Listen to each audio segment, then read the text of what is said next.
Waheguru Ji Ka Khalsa, Waheguru Ji Ki Fateh. Welcome to the segment of Coach Gurbani's a-sabad-a-day, the recitation, Tanasari Mahalla Panjwa Kar Atwaਂ Dopade, Ik Onkar Satgur Prasad, Simaro Simar Simar Sukh Pavao, Saas Saas Samale, ਇਹ ਲੋਕ ਪਰਲੋਕ ਸੰਗ ਸਹਾਈ ਜਤ ਕਤ ਮੋਹਿ ਰਖਵਾਲੇ ਸਿਮਰੋ simar simar literally means I meditate, I remember, remembering and remembering again. So there is an emphasis on continuity. This is pointing to a state of mindfulness. Simaro Simar Simar Sukh Pavao. By doing so, I obtain peace and I obtain poise. Saas Saas Samale. And I cherish that remembrance with every breath. Because the remembrance of the Har Self is Eh Lok Parlok Sang Sahai Jat Kat Moh Rakhwale. It is my companion here and the hereafter.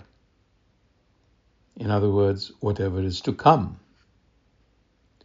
So the repetition of Simar 3 times is essentially suggesting deepening of the consciousness. It moves from an initial effort, Simrao, and becomes a rhythm, a habit, and eventually becomes the state of one's being. So basically, you could look at it as asking us to recollect a mind that is scattered,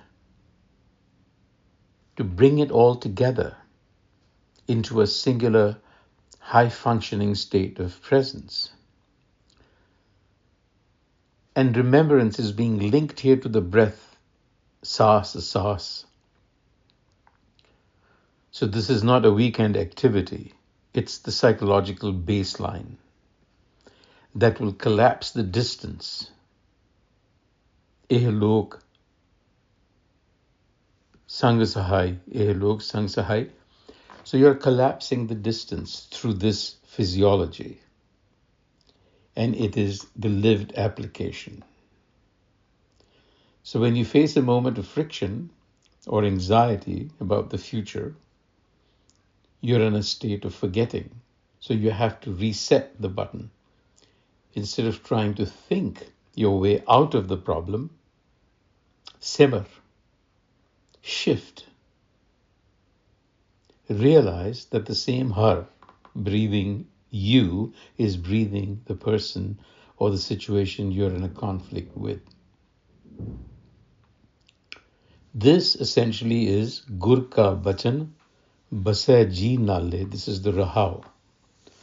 Jal nahi doobai, taskar nahi levai, baahe na sakke, baahe na sake, jale, Rahao.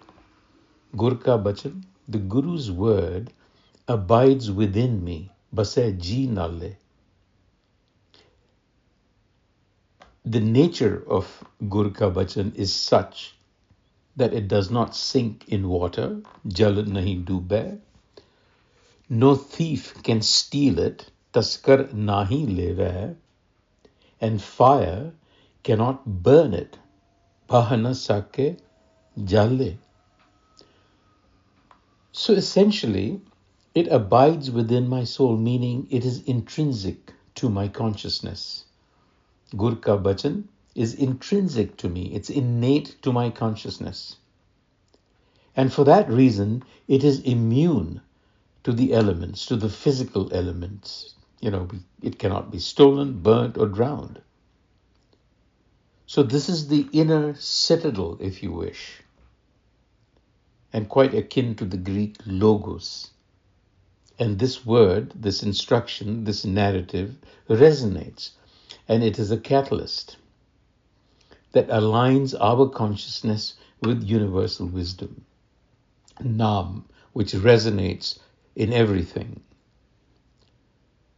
And the first verse after the Rahau, Simarau.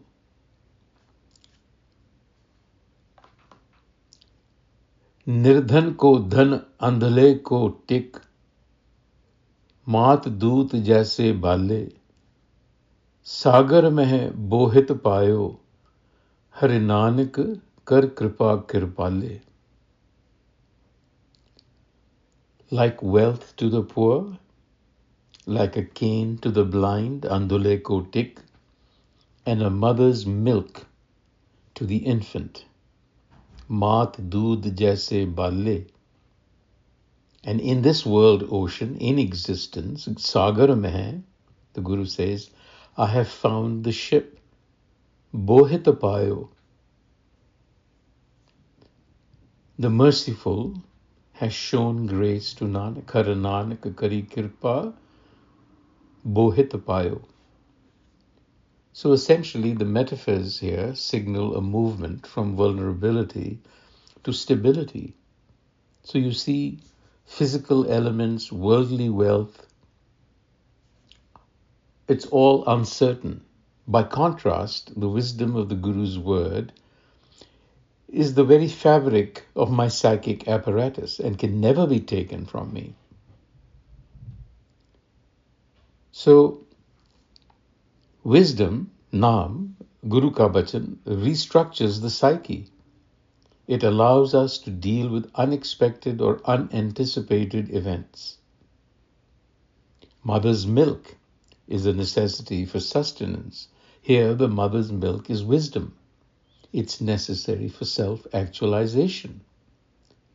And the ship is the ship of reason, which is Gur Ka Bachan, reason with a capital R.